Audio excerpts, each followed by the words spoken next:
안녕하세요. 여러분의 DJ 모로입니다. 모로의 멋대로 다이어리 9월호. 꽁꽁 잠겨있던 다이어리를 힘차게 열어보도록 하겠습니다. 여러분은 아이디어가 떠오르면 어떻게 하시나요? 저는 일단 메모장에 아이디어와 관련된 얘기를 다 적은 후에 이 아이디어가 특허로 등록되어 있는지 확인합니다. 키프리스와 특허청에서 확인이 가능한데요. 이런 나의 지식재산을 보호하기 위하여 매년 9월 4일을 지식재산의 창출, 보호 및 활용에 대한 국민의 이해와 관심을 높이기 위하여 2018년 6월 20일에 지정한 대한민국 기념일로 지정했다고 합니다. 저는 여성용품 특허를 내려고 여성 발명왕의 아이디어를 냈는데 반려가 됐어요. 시제품을 먼저 만들어서 팔아야 하는지 고민이 되는데요. 여러분도 아이디어가 있으면 한번 도전해보세요. 개그맨 장동민이 이번에 생수나 음료 라벨을 한 번에 제거하는 병뚜껑을 개발했다네요. 아이디어는 불편함을 개선하고 싶은 욕구에서 출발하죠. 우리 모두 주변의 불편함을 찾아서 조금 엉뚱하게 생각하는 시간을 가져보는 게 어떨까요?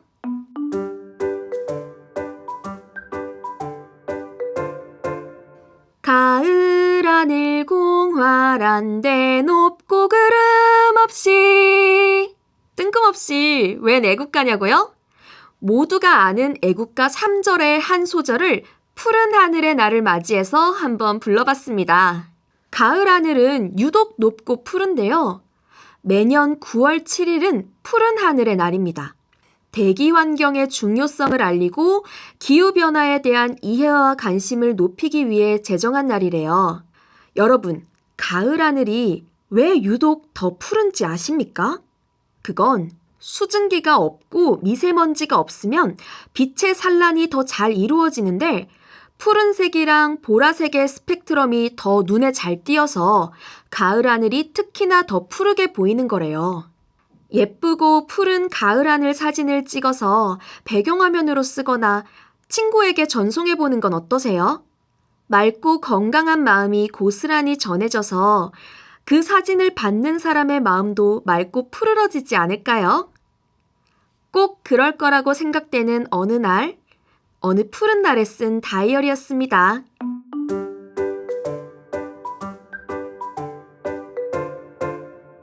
우리나라가 1위인 정말 불명예스러운 게 있죠.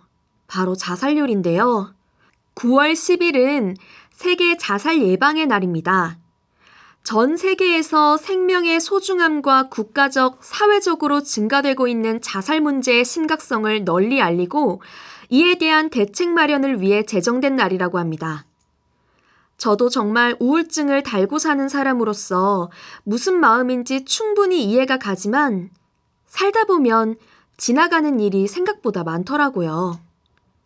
이미 잘 견디고 있는 중이니 힘내라는 말은 하지 않겠습니다. 살아주세요. 언제나 우울한 일만 있는 건 아니더라고요. 살다 보면 지나간 일이 되더라고요.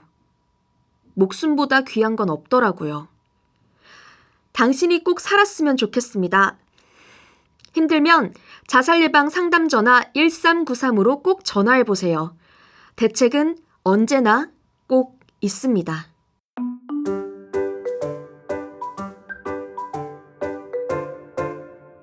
청년이란 만 19세 이상 34세 이하인 사람을 말합니다. 그런 청년의 권리 보장 및 청년 발전의 중요성을 알리고 청년 문제에 대한 관심을 높이기 위해 제정한 법정 기념일을 청년의 날이라고 하는데 매년 9월 16일이 청년의 날입니다. 제 라디오를 듣는 분들은 연령대가 어떻게 되실까요? 청년분들이 많으실까요? 저도 청년이라 괜시리 궁금해지네요. 청년의 날을 어떻게 보내실 건가요? 저는 은평오랑에서 햇반 그릇을 가져다 반납하고 새로운 햇반을 받아올 것 같습니다. 여러분들은 9월 16일을 어떻게 보냈는지 댓글로 알려주시면 감사하겠습니다.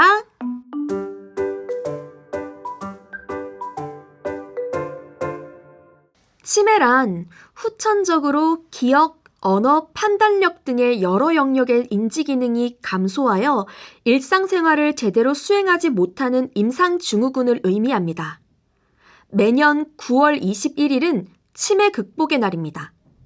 치매 관리의 중요성을 널리 알리고 치매를 극복하기 위한 범국민적 공감대를 형성하기 위하여 국가에서 제정한 법정 기념일인데요.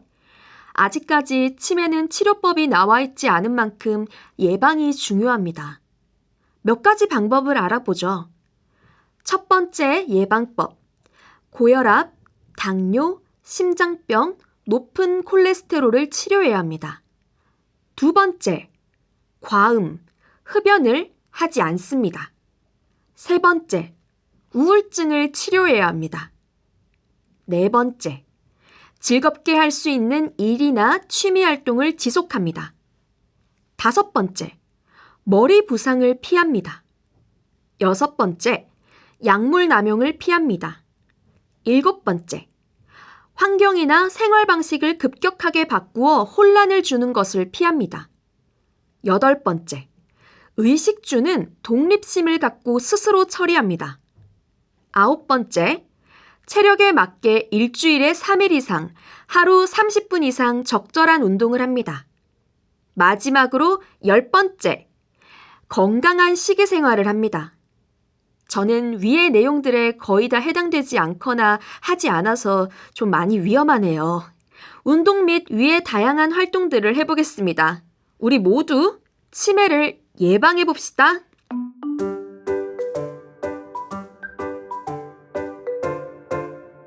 이번 9월 27일은 이산가족의 날입니다.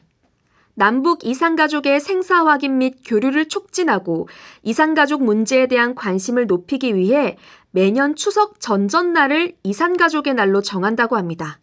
한두 번 추석이나 설에 친척들만 못 봐도 아쉬운데 몇십 년을 그것도 바로 피부치 직계가족과 생이별을 한 채로 살아야 한다면, 그러고 있다면 얼마나 그리울까요?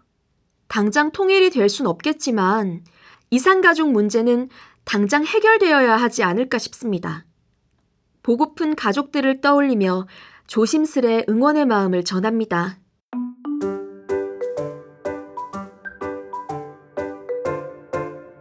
추석이란 음력 8월 보름을 일컫는 말로 가을의 한가운데 달이며 또한 8월의 한가운데 날이라는 뜻을 지니고 있는 연중 으뜸인 명절입니다.